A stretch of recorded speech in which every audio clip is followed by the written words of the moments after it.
Haryana civil service से जुड़े सभी एस्पिरेंट को दिशा क्लासेज की तरफ से हमारा नमस्कार।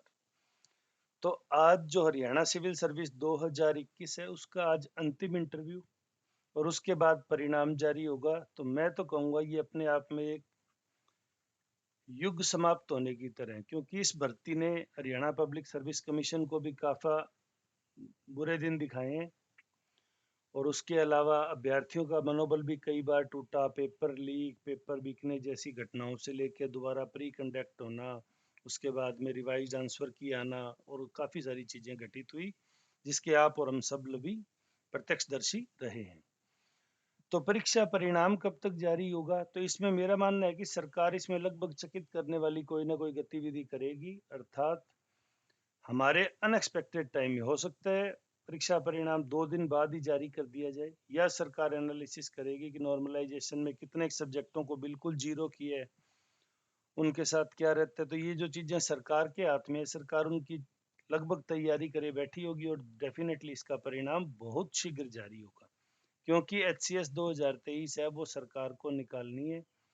बजट के बाद निकाले या बजट से पहले भी HPSC अनाउंस करे, क्योंकि HPSC के पास स्कूल लेक्चरर के अलावा अब कोई बड़ा एग्जाम है नहीं जिसमें नंबर ऑफ कैंडिडेट ज्यादा हो। फिर आता है नई भर्ती की घोषणा कब होगी, तो ये फेब या मार्च। मार्च में अगर होती है तो आफ्टर बजट सेशन होगी, और फेब में भी हो सकती है, क्योंकि HPSC के पास 95 पोस्ट के लिए डिमांड पहुंची हुई है। कितने पदों की संभावना है, तो ये बच्चों का एक कॉमन सवाल होता है, पदों की संभावना। कारण क्या है कि 95 का जो एक रिक्वायरमेंट आया था वो हम सभी ने देखा, उसका लेटर उपलब्ध था, सभी चैनल्स पे भी आ गया था, लेकिन वो विड्रा नहीं किया गया। तो दैट मीन्स कोई बिना युक्त कारण के सीटें बढ़ने की संभावना सामान्यतः काफी कम होती है।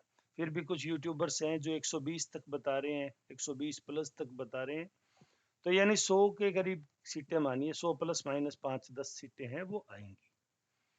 अब सबसे बड़ा सवाल जो इस भर्ती परीक्षा में उभर के आया, स्पेशली मुख्य परीक्षा के बाद, क्या सब्जेक्ट हटेगा, अर्थात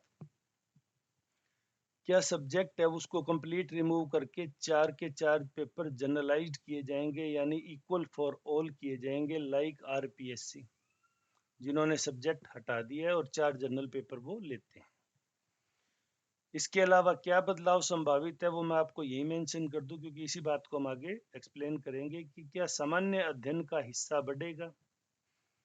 तो अगर उससे पहले दिशा क्लासेज पे आप नए हैं तो प्लीज चैनल को सब्सक्राइब करें, बेल आइकन जरूर दबाएं, ताकि जब आप HCS 2023 की तैयारी करें तो आप हमसे लगातार जुड़े रह सकें, हमारे नोटिफिकेशन प्राप्त कर सकें और आपको इन्फॉर्मेशन समय से मिल जाए। तो जनरल नॉलेज का पोर्शन है वो पिछली बार के मुकाबले 2019 वाले के मुकाबले बढ़ा है, हमने देखा था, और इस बार डेफिनेटली बढ़ेगा। चाहे तो UPSC पैटर्न के तरह 4 GK paper plus 1 subjective paper रखें, और यह सब्जेक्ट को रिमूव करके कंप्लीट 4 के 4 पेपर है वो जनरल नॉलेज जनरल बेस्ड हो जाएं, सभी के लिए इक्वल हो जाएं। ये सारा डिपेंड करेगा, पहली चीज, इस बार के सिलेक्शन में ज़्यादा बैकग्राउंड के बच्चे इंजीनियरिंग या साइंस बैकग्राउंड के हैं या आर्ट्स बैकग्राउंड के, उससे काफ़ी चीज़ें प्रभावित होगी। अगर कोई पर्टिकुलर सब्जेक्ट या वो स्केलिंग के बाद में काफ़ी हाई मार्क्स ले गया है तो डेफिनेटली इस तरह की दिक्कतें सरकार के सामने आएगी कि बच्चों को जो सब्जेक्ट सेलेक्ट करना पड़ता है उससे जो उभर के सामने उनकी प्रतिभा नहीं आ पा रही है, क्योंकि वो जिस सब्जेक्ट के साथ कंफर्टेबल है वो स्केलिंग में जनरली मात खा जाता है। तो ये दोनों स्थितियां देखते हैं कितने, अगर सब जनरल बराबर रहा तो फिर एक सब्जेक्ट को मेंटेन रखते हुए GK के पेपर UPSC की तरह 4 किए जाएंगे, और एथिक्स, स्पेशली बात की जाए एथिक्स, एथिकल एजुकेशन की है, उसका पेपर इसमें ऐड करने की संभावना पूरे जोर शोर से बढ़ रही है। माननीय मुख्यमंत्री जी की भी इच्छा है कि एथिक्स है वो सिविल सर्विस का सब्जेक्ट डेफिनेटली होना ही चाहिए।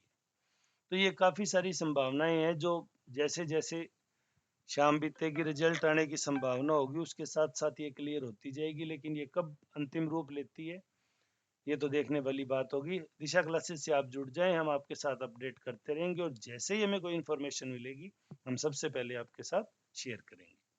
फिर भी आपकी काफ़ी सारी क्वेरीज हो सकती है तो आप हमें कमेंट सेक्शन में पूछ सकते हैं, हम बहुत जल्द अपना नंबर रिलीज करेंगे और ताकि आप हमसे डायरेक्ट बात भी कर सकें।